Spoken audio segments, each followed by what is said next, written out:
Hello everybody! Today we'll be taking a break from the world of Sekiro so I can deliver the highly anticipated conclusion to the Dark Souls 3 area rankings. If you haven't seen part 1, I'll leave a link at the top of the description for you to give it a look. Needless to say, today's area should receive a more favorable review. But it's not just me giving my thoughts, as over 3,000 of you voted to make up this ranking. I'll be continuing to feature comments throughout as we judge these areas on how balanced their difficulty is, the lore, enemies scattered throughout, and even the bosses that lie in wait. And before we start, I want to apologize if my voice sounds a bit strained today. I'm in the process of getting railed by allergies. Without further ado, let's kick things off with number 10.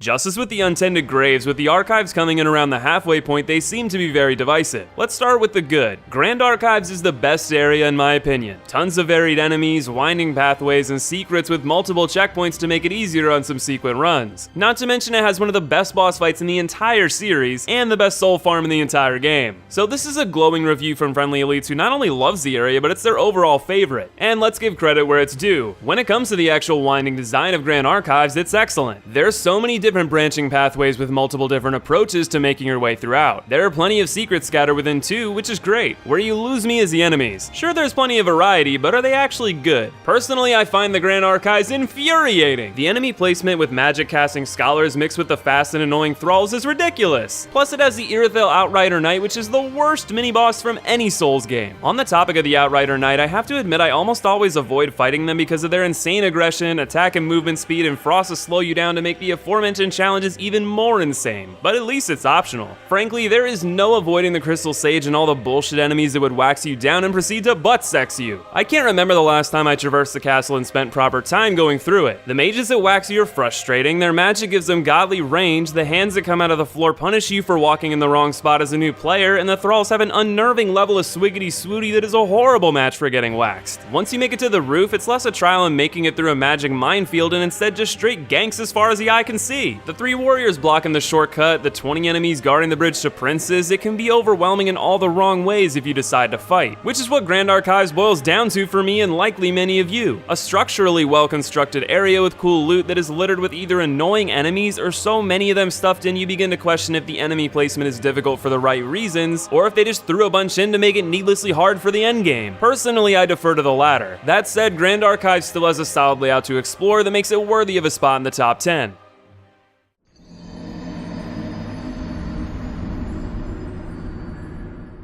After the Cemetery of Ash, the game's first true level falls in at number 9. I like the range of enemy difficulty here, from the basic dagger dudes to LOTHRIC knights. The wing knights are also a good regular enemy challenge for new players to the series. This is something that I can wholeheartedly agree on. The enemy variety in Highwall is spot on. You've got small hollows, larger hollows, LOTHRIC knights, and then wing knights. It's a perfectly scaled level of difficulty that introduces you to tougher challenges as you explore. The area is very well interconnected in an almost circular pattern that makes it forgiving as you move onward, with a bonfire in the middle to checkpoint your progress. There are also plenty of useful items like pine resin, upgrade materials, and an Estus shard if you dig through every nook and cranny. Where the area begins to lack though is longevity. Highwall, while not being bad, is pretty bland. I understand that it's an early game level, but every new game I always sigh when I have to sprint through it again. The design has aged the worst out of all the areas for me, and this sums up my feelings perfectly. Even if this is an ideal area for a new player in the game to start out with, in comparison to levels like Undead Burg, 1-1 of the Boletarian Palace, or Central Yarnum, Highwall feels like a chore on subsequent playthroughs. The basic enemies are too dull to keep your attention, then the LOTHRIC and wing knights pack an early game punch that will make clever players avoid them entirely. This leaves Highwall as a sprint through with pit stops only to grab key items. It makes it almost frustrating in rooms such as the Estus shard one where you have multiple large hollows, dogs, and an explosive firebomb trap. For me, it boils down to the enemies being either boring to fight in the case of hollows or frustrating in the case of dogs and LOTHRIC knights. But even though I roll my eyes like many of you might anytime I make my journey through Highwall, I can still respect the role it plays for newbies to LOTHRIC.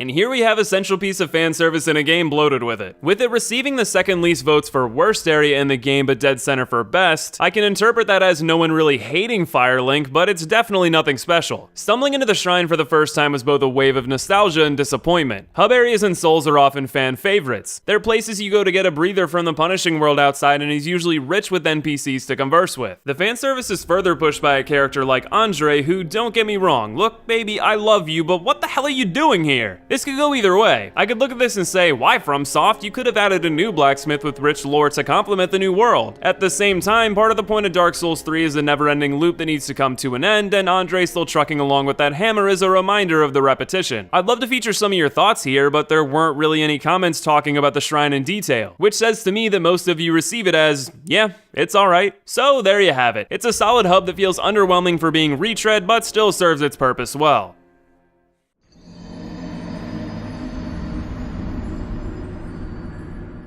What a gargantuan area. I guess I could have split this up in some way, but the Painted World really feels like one giant loop leading to a chapel with an icy lake beneath. The vast majority of the Painted World of Ariandel is fairly average. I like huge areas, sure, but with this being comprised mostly of flat snowfields, that mazy mountain path, and just a few structures, it's far from interesting. And yet within it lies a mini area that is probably my favorite location. The Corvian settlement is wonderfully designed. The way so many things and treasures are crammed into so little space, with the Ashen One being able to go in, around, and on buildings, being able to look inside recently inhabited residences with some furniture still intact reminds me of the Undead Burg, and so does the presence of that sad melancholic feeling of the world gone to shit that we love the Dark Souls series for. Beautifully expressed thoughts, Valrider. The way you described Corvian settlement gave a nice snapshot into how immersed we can get in these areas sometimes. On the other hand, I really didn't like the Painted World. It was so boring. It had one amazing boss fight, but other than that, it's forgettable and irritating. For me, it's the worst, partially because I paid extra for this shit, and that's just not cool. And here's where my problem lies. This expansion added arguably one neat nugget of an area in the Corvian settlement and is otherwise plagued with annoying enemies like Corvian knights, wolves that are one step up from dogs, massive knights that have far too much health and poise in a game where I have none, and way too many icy hollows and screaming rotten birds thrown together in ganky groups. And don't even get me started on the path down to Gravetender. What an ass-tastic experience. Walking down branches suspended high in the air while getting arrows fired at you from 8 different directions to knock you off is Dark Souls trolling at its worst. And as you said, Jeremiah, we paid for this shit. For me, this is Sister Freed, the DLC. The only other thing I'm thankful for is the lore added that connects well with the Ring City and the ability to travel here for early upgrade materials. Even with the few bright spots that are scattered throughout, I can't personally say that I enjoy the Painted World. There were a few more comments that shared that sentiment, but with its ranking at number 7, it might be getting love from the silent majority. We'd love to hear from you in the comments on this one because it's valuable to hear thoughts that are appropriately critical, but share vivid detail on what makes the Painted World a worthwhile experience to you.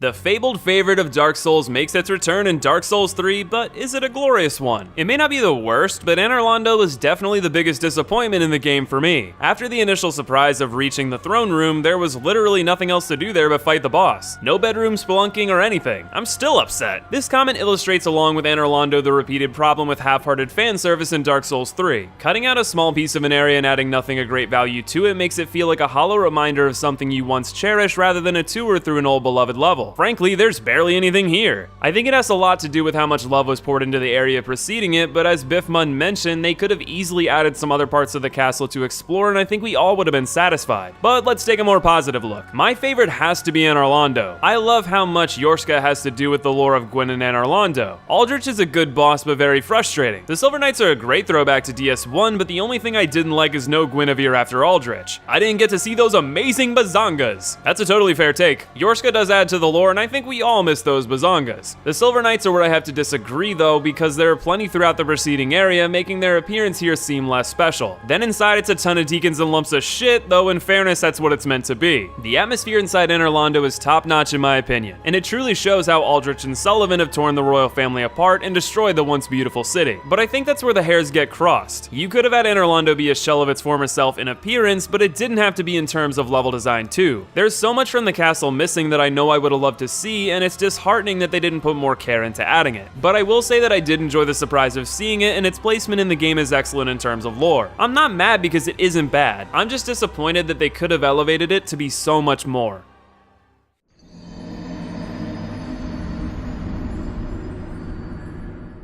This one actually caught me by surprise. Not because the KILN isn't deserving of a spot in the top 5, no, I love the KILN. I just didn't realize so many people shared that opinion. The KILN looks amazing, even though it isn't as expansive and is pretty much just Firelink Shrine, short walk to the boss room, and then the boss room, but I do certainly think the feeling you get, having reached that point after fighting all the bosses the game threw at you, finally being worthy of fighting that end boss while it all takes place in this astonishing area, it's just amazing. Agreed, my friend, agreed. While they certainly could have added a bit more structure to the KILN, its visual design is spectacular. It encapsulates so well the many kingdoms that have been lost over the Age of Fire, and at its center is the amalgamation of all the efforts to keep that Age of Fire alive. An underrated take on the lack of enemies being positive is you can fully prepare yourself for the biggest fight in the game. 1v3 invasion when you run down some sorry ass's day when he needs 2 Sunbros to take down Gwyn 2.0. Being a Dark Phantom one last time to defend the Age of Fire sounds like an excellent time. I have to say that while I can't really disagree too heavily on where most of the areas have been placed on this list, this is the first one that we've come across that I truly love.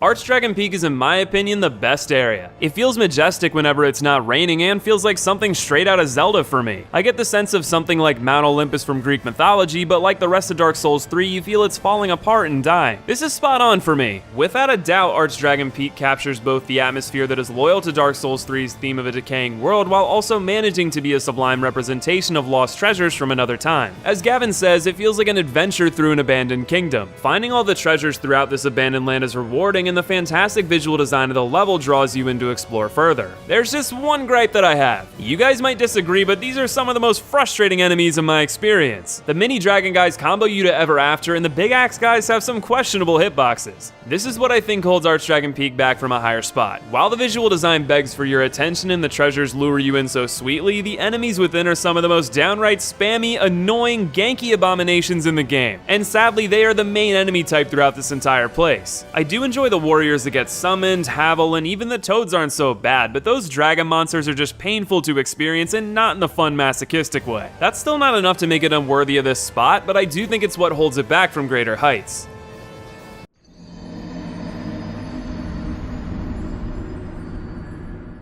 Best area for me is definitely LOTHRIC Castle. Getting to the Dragon Barracks for the first time was super cool, and it had the first interesting level hazard in DS3 in my opinion. The enemy placement was annoying at first, but leveled out nicely toward the end, reintroduced the Sunlight Altar, and culminated in one of my favorite Dark Souls bosses and personal favorite boss arena. You know, until reading some of the comments, I didn't really think there was that much special about LOTHRIC Castle because I'm so used to sprinting through straight to the Dragon Slayer armor, which actually is a point of praise for me. You do have the option of very quickly reaching the boss if you so choose, but what I'd forgotten is how much LOTHRIC Castle has to offer. First, let's consider that after seeing it in the distance from your very first trek through Highwall and killing all the Lords of Cinder and Dancer to get here, it's a pretty big moment for you. No, I'm definitely not a fan of the enemy placements either thanks to its over-reliance on ganks, but I do think they're more manageable than some of the other egregious examples like in the Grand Archives. The Sunbro Covenant is of course great, and I do like the Dragon Hazard that forces you off the quick path and rewards exploration. There are quite a few worthwhile treasures scattered throughout the place, and traveling to higher areas to destroy the dragons is pretty satisfying. It's without a doubt one of the better areas in the game, and I'm thankful that you all reminded me of that.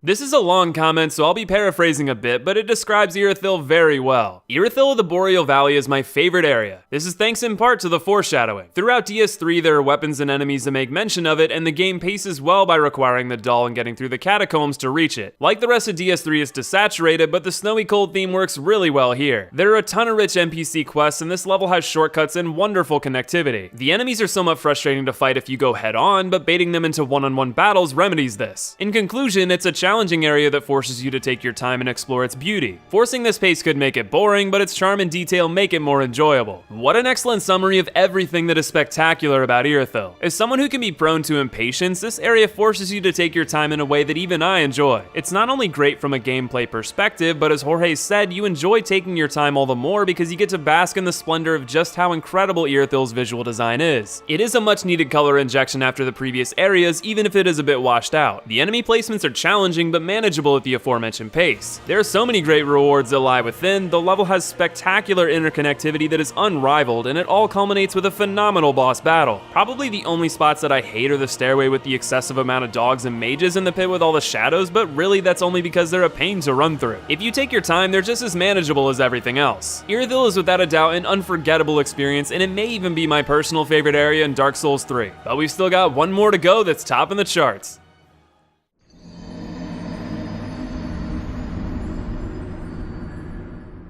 I think the only area that could have surpassed IRITHYLL would be the Ring City, and it's for good reason. The Ring City is incredible. Such depth and layering with an ornate and diverse city overlooking a desolate crag of a lake. And it all sits above the beautiful mid-tier arena, which is to say nothing of the shot of the destroyed world after Filianor's egg cracks. Such an eloquent description of the allure that the Ring City holds. Truly, I think it isn't even close. This is by far the most aesthetically pleasing area in Dark Souls 3 from top to bottom. The enemies within, like the Ring Knights, feel like a fresh twist on the Knight-type enemies that we face so many times. The Judicators provide a level hazard that is challenging but not overly frustrating. And Midier's placement as a level hazard and even mini-boss before the real battle are all magnificent. The interconnectivity of the area is up there with the best, and it makes the challenge more manageable. There are a ton of nooks and crannies in this area you have to go out of your way to look for, and they house many worthwhile secrets. Really, my only gripe with this level is that I wish they replaced the lake in the Ring City with actual level design. The lake feels like they ran out of time and decided to toss a bunch of enemies in a vast empty space that is so disjointed from the rest of the deep care put into the Ring City. But it's not terrible, just underwhelming in comparison to the excellent standard the rest of the area has. When I look back at Dark Souls 3 as a whole, I find that a lot of the areas are underwhelming in comparison to the rest of the series. It makes up for that by having some of the most killer bosses, but it's still a somewhat sour note that lingers on the overall experience. But it's thanks to areas like the Ring City that I still come back every now and again and explore this decaying world. So do you agree with the community's rankings of the Dark Souls 3 areas? Let us know in the comments below. If you enjoyed participating in the rankings, be sure to subscribe and be on the lookout for the upcoming Sekiro community rankings and other community rankings for Kingdom Hearts and Devil May Cry. If you enjoyed the video, consider leaving a like. It means a lot to me to know you're enjoying the content. I want to thank you all for watching today, much love to you, and I'll see you in the next video.